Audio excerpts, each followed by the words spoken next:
مضامین سبع میں سے آخری صورت سورہ حامیم احقاف، اس کے اندر تذکرہ حضرت ہود علیہ السلام کی قوم کا، اور اس مقام پر اللہ رب العزت نے جس علاقہ کے اندر وہ لوگ آباد تھے وہ ریت کے ٹیلے تھے، بڑے بڑے ریگستان تھے، تو اللہ رب العزت نے اس مقام پر ذکر بھی اسی مناسبت سے کیا، اور سورت کا نام بھی سورۃ الاحقاف اسی مناسبت سے رکھا کہ تھل والے لوگوں کا تذکرہ، یعنی ریگستان میں رہنے والے وہ لوگ تھے، جس طرح تھل کی زمین ہے اس طرح ان لوگوں کی زمین تھی جہاں پر وہ لوگ اور وہ قوم آباد تھی۔ حضرت ہود علیہ السلام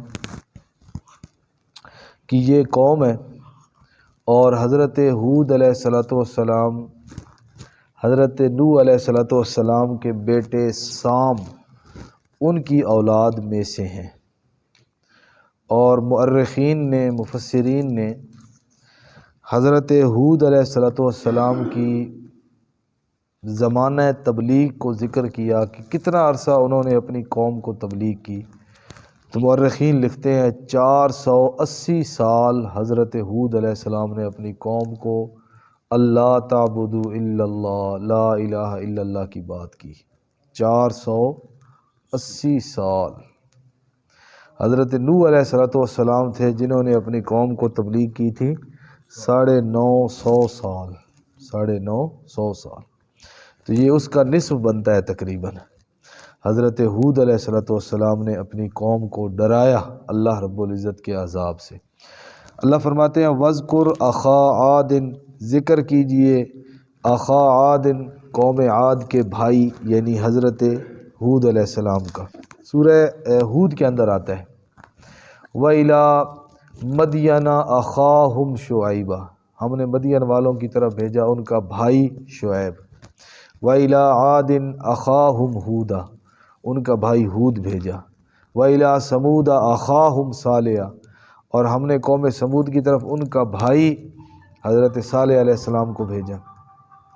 تو یہ اخوت کی مختلف قسمیں ہوتی ہیں، ایک ہوتی ہے اخوت نسبی، یعنی بندہ رشتہ داری میں بھائی ہے، خون کے اعتبار سے، نسب کے اعتبار سے، یعنی ایک ماں باپ کی اولاد ہے وہ بھی بھائی ہے۔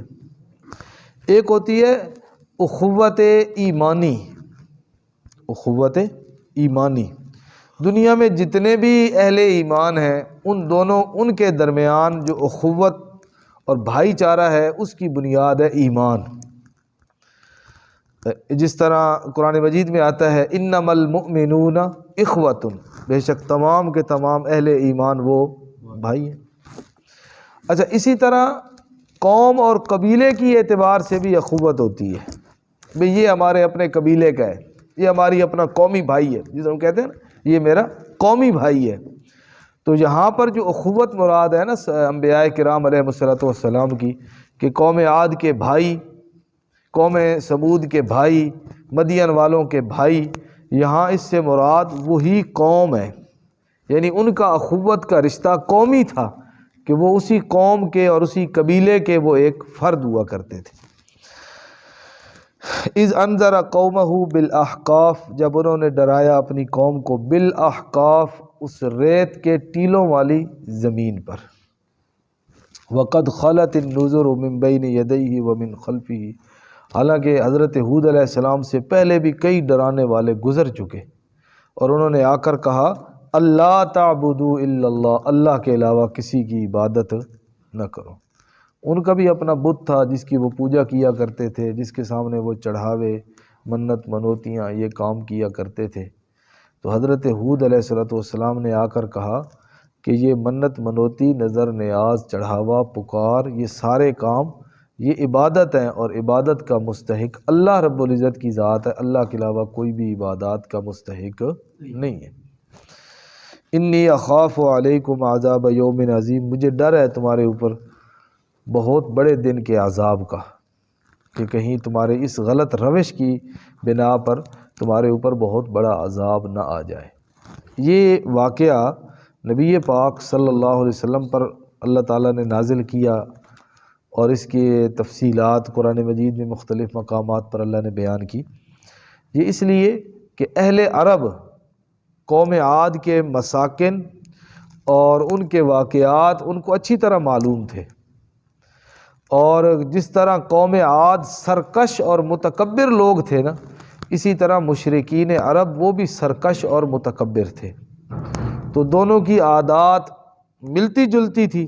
اس لیے اللہ رب العزت نے ان کو سمجھانے کے لیے اس قوم کا واقعہ ان کو سنایا کہ وہ باوجود اپنی طاقت کے، باوجود اپنے تکبر اور سرکشی کے، وہ اگر اللہ کے عذاب سے نہیں بچ سکے تو تمہارے اوپر بھی اللہ کا عذاب ضرور بضرور آ جائے گا۔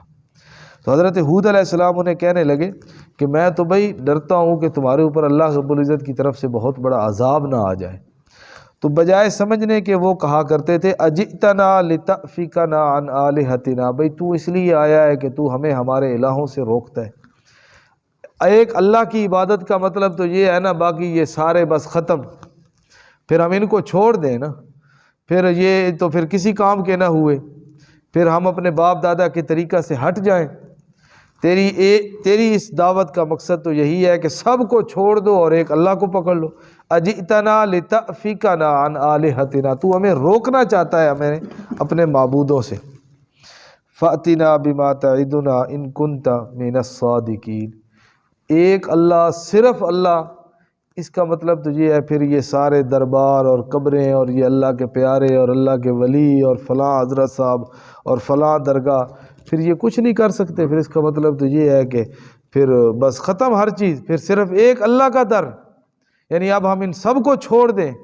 یہ مشرکین کے ذہن میں شیطان وسوسہ ڈالتا ہے کہ یہ اللہ کے مقرب ہیں، یہ اللہ کے محبوب ہیں، یہ اللہ کے پیارے ہیں، ان کے وسیلے سے اور ان کی طرف سے جو ہو کے نا بات اللہ تک جائے گی، وہ درجہ قبولیت کو پہنچے گی۔ تو وہ اسی عقیدے کو اپناتے ہوئے ان درگاہوں کو اور ان قبروں کو اور ان مزاروں کو وہ چھوڑ سکتے نہیں ہیں۔ ما نعبدہم الا لیقربونا الی اللہ زلفیٰ، پہلے یہ بات گزر چکی ہے کہ مشرکین کہا کرتے تھے ہم ان کی عبادت اس لیے کرتے ہیں کہ یہ ہمیں اللہ کے قریب کر دیتے ہیں، یہ ہمیں اللہ کے قریب کر دیتے ہیں۔ بعض لوگ لکھنے والے نا جملہ ایسا لکھتے ہیں کہ وہ دل میں اتر جاتا ہے، بعض ایسا جملہ لکھتے ہیں نا لکھنے والے کہ وہ دل میں اتر جاتا ہے۔ وہ لکھنے والے نے لکھا بھی عجیب عقیدہ ہے کہ مردہ براہ راست سنتا ہے، مردہ بھی جو فوت ہو گیا، جو جس کی قبر بنی ہوئی، وہ تو سنتا ہے براہ راست، اور جو زندہ خدا ہے وہ مردے کے واسطے سے سنتا ہے۔ یہی ہے نا عقیدہ، تو یہی ہے کہ بھائی ہم ان کو اس لیے جاتے ہیں، ان کو درمیان میں وسیلہ بناتے ہیں، ان کو درمیان میں واسطہ بناتے ہیں، یہ ہماری اللہ تک کیا کر دیتے ہیں، پہنچا دیتے ہیں۔ یعنی وہ تو ڈائریکٹ سن لیتا ہے، لیکن اللہ تک اپنی بات پہنچانے کے لیے ان کے واسطے کی ضرورت ہے۔ عجیب عقیدہ ہے، مردہ جو ہے وہ براہ راست سنتا ہے، اور جو زندہ خدا ہے وہ اس مردہ کے واسطے سے سنتا ہے، مردے کے واسطے سے سنتا ہے۔ عجیب بات ہے۔ قال، جب وہ کہتے تھے نا فأتنا بما تعدنا ان کنت، لے آ جو ہمیں جس چیز سے ہمیں ڈراتا ہے اللہ کا عذاب، لے آ اگر سچا ہے تو حضرت ہود علیہ السلام جواب میں کہتے انما العلم عند اللہ، آئے گا ضرور، یہ میرا یقین ہے، اگر تم اپنے کفر اور شرک پر اسی طرح ڈٹے رہے تو عذاب آئے گا ضرور، لیکن کب آئے گا؟ انما العلم عند اللہ، اس کا علم اللہ کے پاس ہے، یہ میرے پاس اس چیز کا علم نہیں ہے۔ میرا کام کیا ہے؟ وَأُبَلِّغُكُم مَا أُرْسِلْتُ بِهِ، میرا کام ہے جو اللہ نے مجھے پیغام دیے ہیں وہ میں تم تک پہنچا دوں۔ ابلغکم، میں پہنچا دوں تم کو، ما ارسلت بہ، جو اللہ نے میری طرف پیغام بھیجا ہے۔ ولکنی اراکم قوما تجہلون، میں تو دیکھتا ہوں کہ تم جاہل قسم کے لوگ ہو، تمہارے اندر کوئی سوچنے سمجھنے کی صلاحیت نہیں ہے۔ اب اللہ رب العزت کی شان، حضرت ہود علیہ السلام نے اپنی قوم کو ایک طویل عرصے تک یہ اللہ کی توحید اور اللہ رب العزت کے پیغامات ان کو سناتے رہے، قوم اکڑتی رہی، قوم غرور کرتی رہی، حتیٰ کہ جب اللہ رب العزت نے ان کو تباہ کرنے کا ارادہ فرمایا اور ان کو ہلاک کرنے کا ارادہ فرمایا تو یوں ہوا کہ 3 سال تک لگاتار ایک قطرہ بھی بارش کا ان کے اوپر نہ برسا۔ کتنے سال؟ 3 سال۔ 3 سال تک ایک قطرہ بھی بارش کا نہ برسا۔ سخت قسم کی قحط سالی، بھوکوں مرنے لگے۔ تو بیت اللہ جو اللہ کا گھر ہے، جو کعبہ ہے، وہ اگرچہ اس وقت منہدم ہو چکا تھا سیلاب کی وجہ سے، وہ عمارت جو کعبہ کی تھی وہ کیا ہو چکی تھی؟ منہدم، لیکن وہ بنیادیں باقی تھیں۔ لوگ وہاں آتے تھے، آ کر طواف کرتے تھے اس جگہ کا۔ تو انہوں نے بھی اپنا وفد بھیجا کہ جاؤ بیت اللہ، وہاں جا کر طواف کرو اور اللہ سے دعا کرو کہ یا اللہ بارش برسا۔ وفد گیا وہاں پر، انہوں نے وہاں پر اس جگہ کا طواف کیا، اللہ سے دعا کی کہ یا اللہ بارش آئے۔ واپس آئے، کچھ دن گزرے، ایک دن صبح اٹھے تو کالی گھٹائیں، بادل آئے ہوئے۔ قرآن اسی بات کا ذکر کرتا ہے، قرآن کہتا ہے فَلَمَّا رَأَوْهُ عَارِضًا، جب انہوں نے دیکھا بادلوں کو، مستقبل اودیتہم، جو ان کی وادیوں کی طرف آ رہے ہیں، کالی گھٹائیں، قالوا، کہنے لگے ھذا عارض ممطرنا، یہ تو بادل ہیں جو ابھی ہمارے اوپر بارش برسائیں گے۔ اللہ فرماتے ہیں تم تو بادل سمجھ رہے تھے، لیکن وہ بادل نہیں تھے، وہ میرا عذاب تھا۔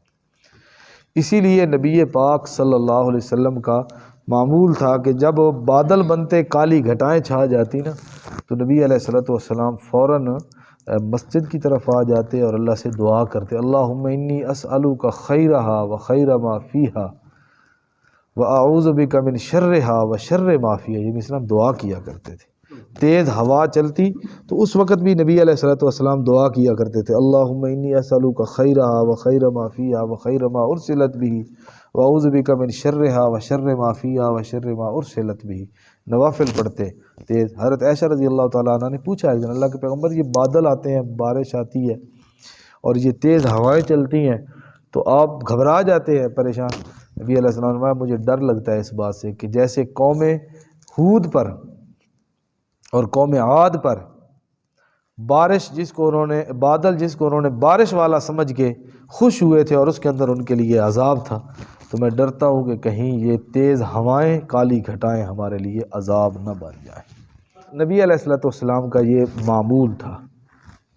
تو اسی طرح ہوا، وہ جب بارش اور وہ بادل جب اس وادی کے اوپر آ گیا نا، تو ساری قوم کے لوگ اس کے نیچے آ گئے۔ بھی بارش اتنا عرصہ گزر چکا تھا، 3 سال کا عرصہ گزر چکا تھا بارش کا، تو اللہ کی شان، اتنی تیز ہوا چلی جس طرح آگ برس رہی ہو، تیز اور گرم اتنی چلی کہ اس ہوا نے ان کو بالکل زمین پہ ایسے پٹخ دیا، کوئی جانور، کوئی متنفس، کوئی انسان باقی نہ بچا۔ اللہ فرماتے ہیں بل ہوا مستعجلتم بہ، بلکہ اس کے اندر تو وہ ہے جس کو تم جلدی مانگتے ہو۔ ریح فیہا عذاب علیم، ہوا ہے اور اس کے اندر اللہ کا عذاب ہے، اور ایسی ہوا کہ تدمر کل شیء بامر ربہا، جس نے تہس نہس کر دیا، اکھیڑ دیا ہر چیز کو اللہ رب العزت کے حکم کے ساتھ۔ نبی علیہ الصلوۃ والسلام نے فرمایا نصرت بالصبا، ہماری مدد کی گئی مشرقی ہوا کے ساتھ، اور قوم عاد کو ہلاک کیا گیا مغربی ہوا کے ساتھ۔ یہ نبی علیہ السلام کی حدیث ہے۔ نبی علیہ الصلوۃ والسلام کی یہ حدیث کا اشارہ اس واقعہ کی طرف ہے کہ جب غزوہ خندق ہوا اور غزوہ احزاب، جب سارے عرب کے قبائل مشترکہ انہوں نے مدینہ پہ آ کے حملہ کیا اور مسلمانوں نے خندق کھودی اور اپنے مدینہ کا اور اپنے دارالخلافہ کا انہوں نے تحفظ کیا، تو اللہ رب العزت کی شان کہ وہ سارے جو لشکر تھا وہ اس طرح چاروں طرف سے اس نے گھیر لیا تھا کہ بچنے کی مسلمانوں کی کوئی صورت نہیں تھی اس وقت۔ اللہ رب العزت نے اس وقت ٹھنڈی ہوا چلائی، مشرقی صبا جس کو کہتے ہیں، وہ کہتے ہیں عباد صبا، وہی مشرقی ہوا، ٹھنڈی ہوا، اور وہ ٹھنڈی ہوا تھی اور اتنی تیز تھی کہ ان کفار اور مشرکین کے خیمے اکھڑ گئے، اور اس کے اندر اللہ رب العزت نے فرشتوں کو بھیجا جن فرشتوں نے آ کے ان کے خیموں کی تنابیں کاٹ دیں، ان کے جانوروں کی رسیوں کو کھول دیا اور ان کے چولہوں کو الٹ دیا، اور ایسی بھگدڑ مچی اس ہوا کے ساتھ، رات کے وقت وہ چلی اور ایسی بھگدڑ مچی، سواریاں، جانور، خیمے، ہر چیز ٹوٹ گئے۔ صبح کو جب مسلمان اٹھے تو وہاں پر کچھ بھی نہیں تھے، سارے کافر بھاگ گئے تھے۔ تو نبی علیہ السلام نے اللہ نے ہماری مدد کی اس مشرقی ہوا، اور قوم عاد کو اللہ نے تباہ کیا۔ مغربی ہوا، مشرق کی طرف سے چلنے والی ہوا ٹھنڈی ہوتی ہے اور مغرب کی طرف سے چلنے والی ہوا گرم ہوتی ہے۔ دبور اس کو کہتے ہیں عربی زبان میں، مغربی ہوا کو دبور، اور مشرقی ہوا کو کہتے ہیں صبا۔ تو وہ بھی ہوا اسی طرح چلی۔ اور قرآن مجید میں ایک اور مقام پہ آتا ہے کہ سخرنا علیہم سبع لیال وثمانیۃ ایام، وہ کوئی ہوا کوئی 1-2 گھنٹے کے لیے نہیں چلی، وہ طوفان، وہ ثمانیۃ ایام، 8 دن اور 7 راتیں، 7 راتیں اور 8 دن تک وہ ہوا تیز چلتی رہی۔ نبی علیہ السلام نے فرمایا وہ اتنی تیز ہوا تھی کہ اگر کوئی بندہ گھوڑے کے اوپر سوار ہوتا نا تو اس کو بھی اٹھا کے وہ زمین پہ پھینک دیتا۔ سخرہا علیہم سبع لیال وثمانیۃ ایام، 7 راتیں اور 8 دن۔ اور قرآن مجید نے ایک اور مقام پہ کہا کأنہم اعجاز نخل خاویہ، جب ان کی لاشیں زمین کے اوپر، ان کے بڑے اونچے اونچے قد تھے، ایسے پڑے تھے جیسے کھجور کے تنے پڑے ہوں۔ اور سورۃ قمر میں آتا ہے کأنہم اعجاز نخل منقعر، بکھرے ہوئے اور کٹے ہوئے تنے جس طرح کھجوروں کے پڑے ہوتے ہیں، وہ لمبے لمبے، اسی طرح ان کے جسم اور ان کی لاشیں پڑی تھی۔ اتنا اونچا قد تھا، مورخین لکھتے ہیں کہ جیسے وہ زمین پہ گرتے تھے نا ان کا دماغ پھٹ جاتا تھا، اور اتنی تیز ہوا وہ چل رہی تھی۔ تدمر کل شیء بامر ربہا، جس نے تباہ و برباد کر دیا ہر چیز کو اللہ کے حکم کے ساتھ۔ فاصبحوا لا یرا الا مساکنہم، حالت یہ ہو گئی کہ اب ان کے صرف مکانات نظر آتے ہیں، وہ سارے لوگ، کوئی ایک چیز بھی ان کی باقی زندہ نہ بچی، نہ کوئی جانور، نہ کوئی پرندہ، نہ کوئی انسان اس علاقے کے اندر، سارے ختم ہو گئے۔ اللہ فرماتے ہیں صرف ان کے مکانات جو آج بھی باقی ہیں، جو ہزاروں سال گزر گئے، آج بھی ان کے وہ مکانات اسی طرح کھڑے ہیں۔ کذالک نجزی القوم المجرمین، اسی طرح ہم مجرموں کو جزا دیتے ہیں، اسی طرح ہم مجرموں کے ساتھ فیصلہ کرتے ہیں۔ اللہ پاک عمل کی توفیق۔